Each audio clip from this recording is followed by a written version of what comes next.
বন্ধুরা, চ্যানেলটি like, share এবং সাবস্ক্রাইব করে বেল আইকনটি বাজিয়ে দিও।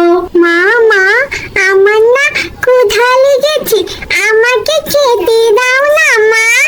হ্যাঁ সোনা আমার, আমি তোমাকে অবশ্যই খেতে দেব। আমার ছানা, তুমি এখন একটু ঘুমো, আমি খাবারের ব্যবস্থা করছি। আশেপাশে তো তেমন কোনো খাবার দাবার খুঁজেও পাওয়া যায় না। ভালো খাবার আনতে গেলে দূরে যেতে হয়, ছানাটাকে একা রেখে যেতেও পারি না কোথাও। খালি পেটে ঘুম আসছে না মা, অনেক চেষ্টা করছি, ঘুম আসতে পারছি না। ঠিক আছে, আমি দেখি আশেপাশে কোনো খাবারের সন্ধান পাওয়া যায় কিনা। তুমি নিজের খেয়াল রেখো আমার ছানা। আমি তো আশেপাশে কোনো খাবারও পেলাম না, ছানাটাকে যে কি খেতে দিব। আর ভাল লাগে না, এই যন্ত্রণা থেকে কবে রেহাই পাবো উপরওয়ালা। টোনা তো মরে গিয়ে বেঁচে গিয়েছে, আমি তো ছানাটার জন্য মরতেও পারি না, ওকে পেট পুরে খেতেও দিতে পারি না। আমি কি করব উপরওয়ালা, বলে দাও। কি মুখ নিয়ে যাব আমি আমার ছানার কাছে? কি বাহানা দিব, কি খেতে দিব জানি না।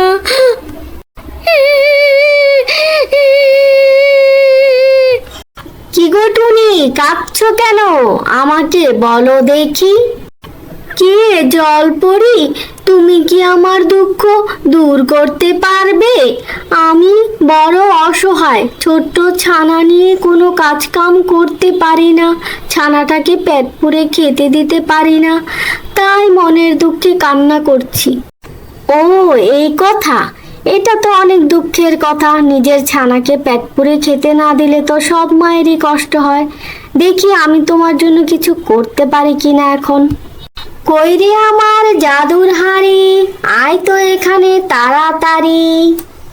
এটা একটা জাদুর হাঁড়ি, যখন তোমার ক্ষুধা লাগবে আর তুমি এটার কাছে খাবার চাইবে, তখন এই হাঁড়িটা তোমাকে খাবার দেবে।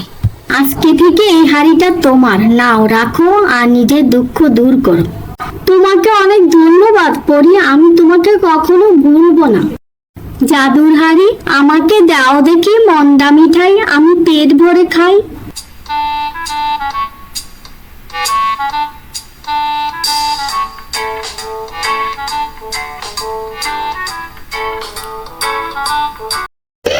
টুনির কাছে জাদুর হাড়ি, এখন কি করে?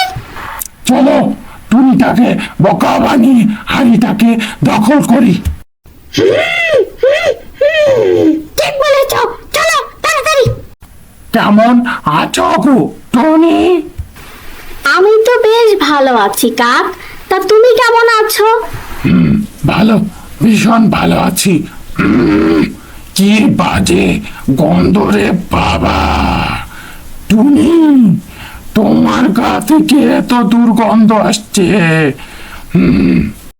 ঠিকই বলেছো কাক, কতদিন হয়েছে আমি গোসল করি না, ছানাটাকে রেখে ঠিক মতো খাবার দাবারই জোগাড় করতে পারি না, গোসল করব কিভাবে বলো? আচ্ছা, তাহলে সেই কথা, তুমি এখন নদীর টলটলে পানির ভিতরে মন ভরে গোসল করে নাও। এখন কিসের অপেক্ষা করছো তুমি বলো? সেটা তো তুমি ঠিকই বলেছো কাক, কিন্তু একটা সমস্যা হলো, আমার এই হাঁড়িটা। বুঝেছি বুঝেছি, তোমার মতো গরিব টুনির কাছে একটা মাটির হাঁড়ি অনেক মূল্য আছে। আমাদের কাছে এসব হাঁড়ি ভুরি ভুরি আছে, আমাদের একটা হাঁড়ির জন্য কিছু যায় আসে না। তুমি নিশ্চিন্তে গোসলে যাও, আমি তোমার হাঁড়ি পাহারা দিচ্ছি। যাও যাও। এখনই টুনিটা গোসল করার সময় সুযোগ বুঝে হাঁড়িটা নিয়ে চম্পট দিতে হবে।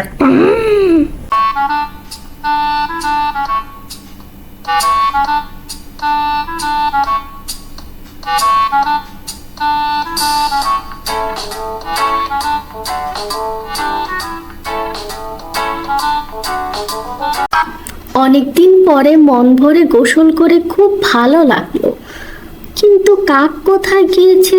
ও মনে হয় হাঁড়ি নিয়ে ওর ঘরে গিয়েছে। ঠিক আছে, আমি ওর ঘর থেকে হাঁড়ি নিয়ে আমার বাসায় ফিরছি। ফিরে ছানাকে মজার মজার খাবার খেতে দেব। ছানা তো খেয়ে অনেক খুশি হবে। টুনি, আমাদের বাসায় অনেকদিন পরে দেখলাম। আমাদের বাসার রাস্তা ভুলে যাওনি তো? না, ভুলে যাইনি। আমার তাড়া আছে। কাককে বলো আমার হাঁড়িটা দিতে, আমি আমার বাসায় গিয়ে আমার ছানাকে খেতে দিব। কিসের হাড়ির কথা বলছো তুমি? হ্যাঁ, কাক কতদিন ধরে অসুস্থ হয়ে বিছানায় পড়ে আছে, আর তুমি বলো তোমার হাড়ি আনতে যাবে? কাক কাক তো উঠতেই পারে না বিছানা থেকে। মিথ্যেবাদী টুনি কোথাকার, আমাদের বিরক্ত করতে আসতো। যা ভাগ। বুঝতে পেরেছি, দুজন মিলে আমাকে বোকা বানিয়েছো আমার এই হাঁড়িটাকে হাতিয়ে নেওয়ার জন্য। আমি আবার আসবো।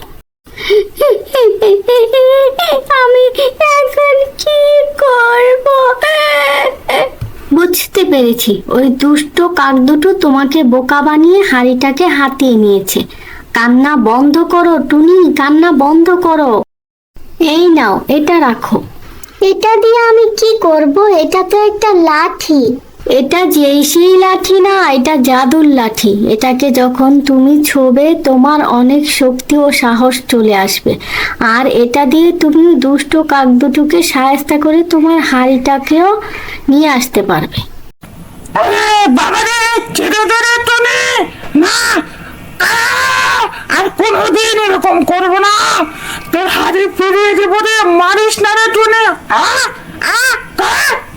ছেড়ে দে টুনি, মারিস না। ছেড়ে দে। মা মা, এখন থেকে আমাদের আর কোনো অভাব থাকবে না, তাই না মা? আমরা পেট ভরে খেতে পারবো।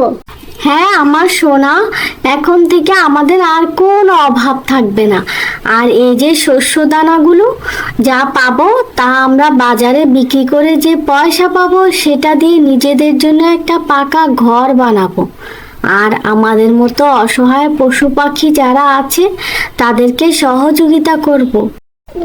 আর এই জাদুর লাঠিটা দিয়ে দুষ্ট লোভী পাখিদের সাহায্য করবো আমরা।